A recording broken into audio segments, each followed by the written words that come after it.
Assalamualaikum warahmatullahi wabarakatuh. Sahabat-sahabat beriman. Sebelum manusia diciptakan, sebelum Adam berada di bumi, Allah telah menciptakan satu makhluk misterius, tak kasat mata, penuh kemampuan, dan hidup berdampingan dengan manusia hingga hari ini. Mereka adalah jin.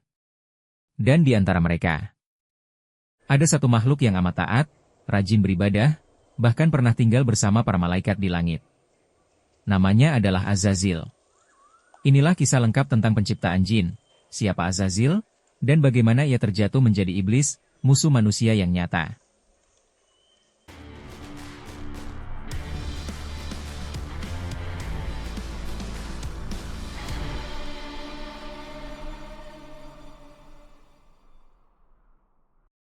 Satu, penciptaan jin.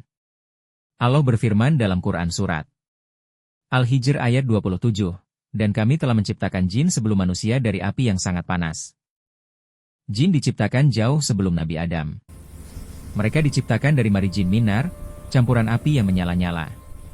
Karena itu, mereka cepat, kuat, dapat berubah rupa, mampu bergerak ke tempat jauh dalam waktu singkat, hidup dalam waktu sangat panjang. Jin diberi akal seperti manusia. Mereka juga punya hawa nafsu, rasa marah, cinta, dan keinginan. Dan seperti manusia, mereka juga memiliki keimanan yang berbeda-beda. Ada yang beriman, ada yang kafir. Di antara golongan jin terdapat Ifrit, yang kuat dan besar. Marit, yang keras kepala. Jin biasa, yang seperti manusia, baik atau jahat. Karin, pendamping setiap manusia. Tujuan penciptaan mereka sama seperti kita. Tidaklah aku ciptakan jin dan manusia melainkan agar mereka beribadah kepadaku. Quran Surat Az-Zariyat ayat 56. 2. Peradaban jin sebelum manusia. Sebelum manusia hidup di bumi, jin telah mendiami bumi ribuan tahun. Mereka diberi kekuasaan dan kebebasan. Namun, sebagian besar dari mereka berbuat kerusakan, pertumpahan darah, kesombongan, kesirikan, kezaliman satu sama lain. Maka Allah mengutus para malaikat untuk menumpas mereka. Perang besar pun terjadi di bumi antara malaikat dan jin-jin pembangkang. Hampir semua hancur, namun, ada sekelompok kecil jin yang selamat. Di antara yang selamat itu, ada satu makhluk yang sangat kuat ibadahnya, suci dari perbuatan buruk, dan sangat taat kepada Allah. Makhluk itu bernama Azazil. 3. Siapakah Azazil? Azazil adalah jin, bukan malaikat. Tetapi amal ibadahnya begitu luar biasa, hingga ia diangkat ke langit untuk tinggal bersama para malaikat. Ia beribadah selama ribuan tahun. Ia rukuk di setiap lapisan langit.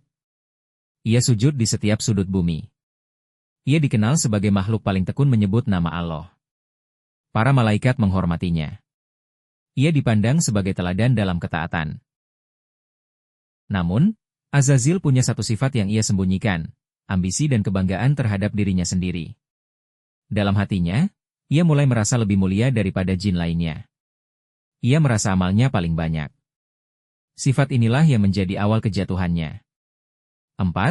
Allah mengabarkan penciptaan makhluk baru. Suatu ketika, Allah mengabarkan kepada para malaikat, ingatlah, ketika Tuhanmu berfirman kepada para malaikat, aku hendak menjadikan khalifah di bumi.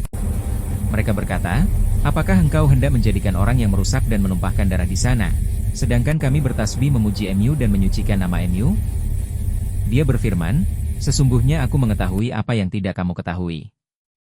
Quran Surat Al-Baqarah ayat 30. Para malaikat bertanya, apakah engkau akan menjadikan di bumi makhluk yang akan membuat kerusakan dan menumpahkan darah? Mereka bertanya karena melihat sejarah jin sebelumnya. Azazil tidak berkata apa-apa. Tetapi hatinya mulai gelisah.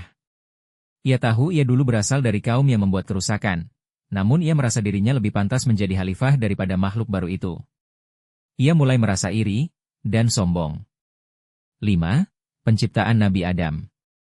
Allah membentuk Adam dari tanah.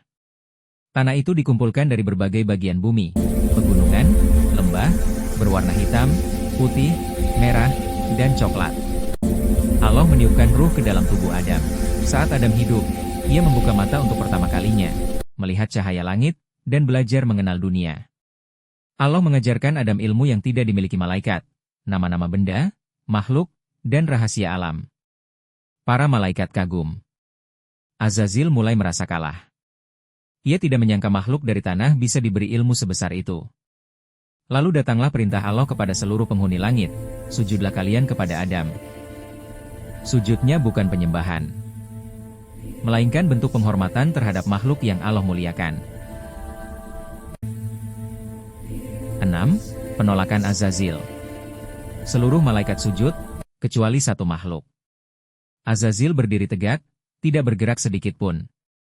Allah bertanya, apa yang menghalangimu untuk sujud kepada Adam? Azazil menjawab dengan kesombongan yang selama ini ia sembunyikan. Aku lebih baik darinya. Engkau menciptakan aku dari api, dan engkau menciptakannya dari tanah. Inilah kata-kata kesombongan pertama di langit. Ia menolak perintah Allah, bukan karena kurang paham, tapi karena kesombongan. Kesombongan adalah dosa pertama yang terjadi di alam semesta. 7. Kejatuhan Azazil menjadi iblis. Allah murka kepada Azazil. Maka keluarlah engkau dari sini. Sesungguhnya engkau adalah makhluk yang terkutuk. Azazil pun terlempar dari kemuliaan. Ia berubah nama menjadi iblis, yang berarti putus harapan dari rahmat Allah. Namun sebelum pergi, ia memohon, ya Tuhanku, beri aku penangguhan hingga hari kiamat. Allah mengabulkan. Iblis pun bersumpah, demi kemuliaan MU, aku akan menyesatkan mereka, kecuali hamba-hamba MU yang ikhlas. Sejak itulah, iblis menjadi musuh manusia. Ia berjanji untuk menggoda dari depan, belakang, kanan, kiri, dan dari dalam hati manusia. 8. Hikmah besar kisah Azazil. Dari kisah ini kita belajar, kesombongan adalah akar semua dosa. Iblis tidak jatuh karena kurang ibadah, tapi karena hatinya sombong. Ilmu dan ibadah harus disertai keikhlasan. Allah memuliakan siapa saja yang ia kehendaki. Tidak peduli dia dari tanah, api, atau cahaya. Jin bukan semua jahat. Ada yang beriman, sama seperti manusia. Musuh manusia bukan sekadar iblis, tetapi kesombongan yang ada dalam diri.